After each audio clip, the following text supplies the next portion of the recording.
New setup, motherfucker.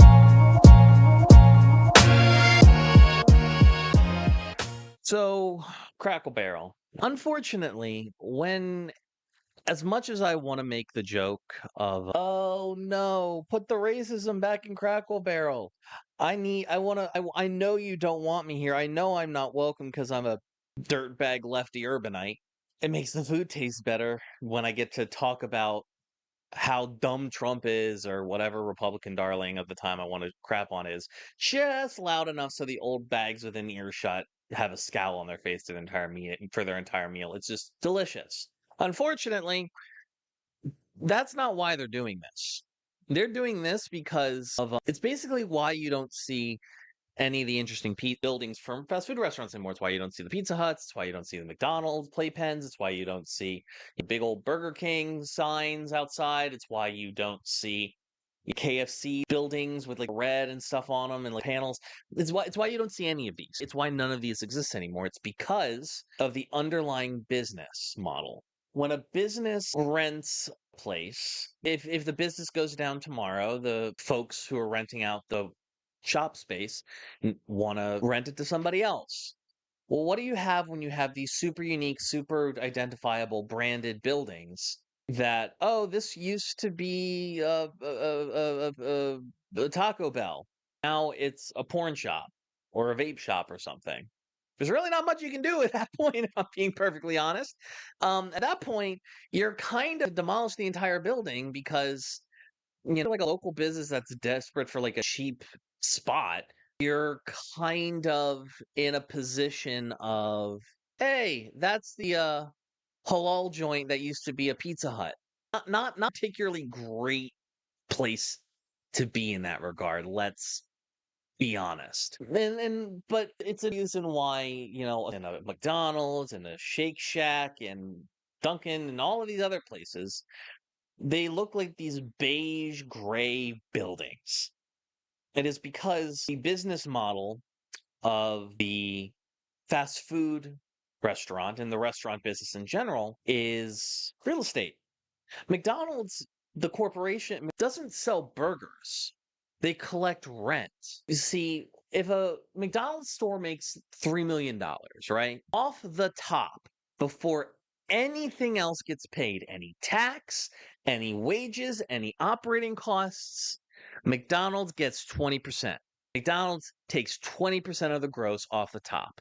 Now, for those who know, when your taxes, you're paying on the gross. Now, and if I remember the order of operations correctly, McDonald's collects their rent after taxes have been paid.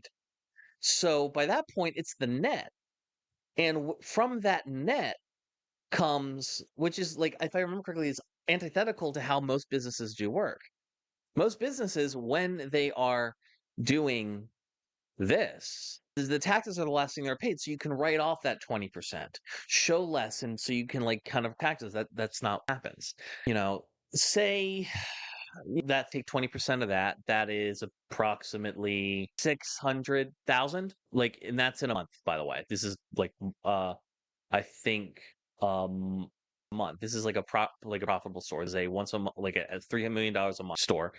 You get all of your expenses and taxes, which that is approximately $1.5 million, more likely closer to two. And so, what does that leave you with? You are a franchise owner. You are busting your ass every damn day. You are holding all of the costs of this. And you're only walking away with $300,000 from a store that makes $1 million a month.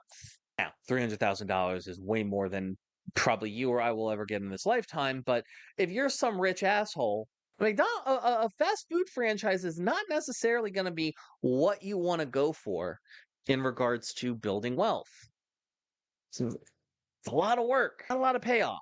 And so this brings us back to Crackle Barrel. Why is this happening? This is happening because Cracker Barrel owns premium real estate. They own large buildings with off ramps off major highways outside of most mid-sized cities in the country. The problem is that anybody who looks at a Cracker Barrel, that's no bueno. So for those who have never been inside of a Cracker Barrel, hold on. This is what the inside of a Cracker Barrel looks like. It's got crap all over the walls. It's got like wooden like wicker walls between the floor. It's got an entire on the other side of the building, it's got an entire gift shop filled bottom to top to bottom with crap and verbose. Let's keep it a bean here. This is not something that can take some iconography off the wall and then, turn it into a shake. This is back to why I was ranting about McDonald's.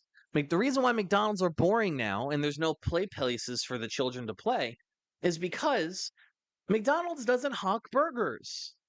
They do real estate. And if they want to rent to somebody else or sell the property to somebody else because this location is not a profitable location to have a McDonald's, it'll be easier for them to sell it, but because they're not going to have the person buying it's not going to tear the whole entire person down, and that's not going to have to be factored into the price that McDonald's is going to sell for it.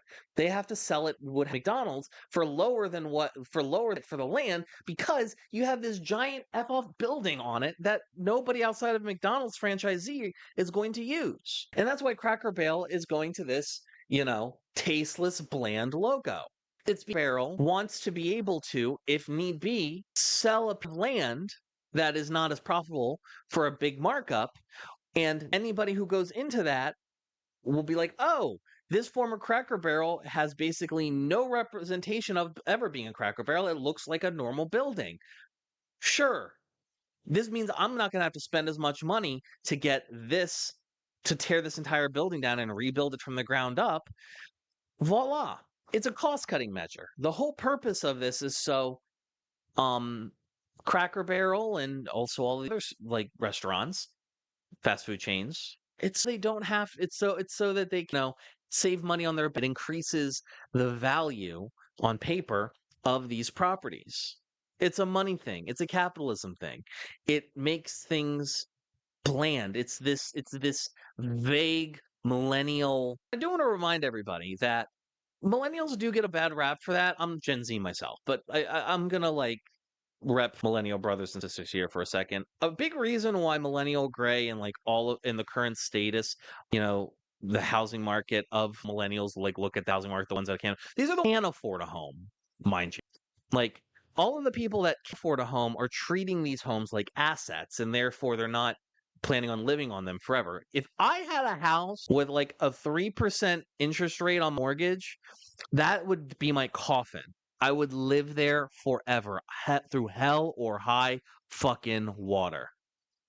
That you can fight with your mama on that. So it's this is just the same thing as that. This is, nothing matters. It's all just pointless consumption. I like Cracker Barrel. Racist and homophobic as it might be, where the fuck else am I going to get decent grits that I know are going to be decent when I go there? Where else am I going to get decent biscuits? I like a good old and some pancakes. Shit, if they started selling Scrapple, I'd be happy to blame in wokeness and DEI and all that other nonsense that this is the reason why all of this is happening. No, it's not. No, it's not. That's all it is. Anywho, ladies and gentlemen, this has been another episode of My Little Black Book. Thank y'all so much for watching. I appreciate you, your time, and your viewership. Have a wonderful rest of your day. I'm going to send you to end screen, Devin. Hey, thanks for watching. If you want to talk to me outside of this video, outside of live streams, or just join the community and be a part of it, you can do so at HIMediaTV/Discord. Discord links there. We'd love to have you. And given the financial situation of the economy right now, I know this is a tall ask, but if you have the scratch to spare, please consider donating and becoming a supporter at HIMedia.gg/tip. All of our perks are serviced through our Discord channel, including early access videos, exclusive videos, and more. Your generosity is a blessing, and $1 a month is a boon to my mental health. Thank you so very much for watching. I appreciate you, and have a great day.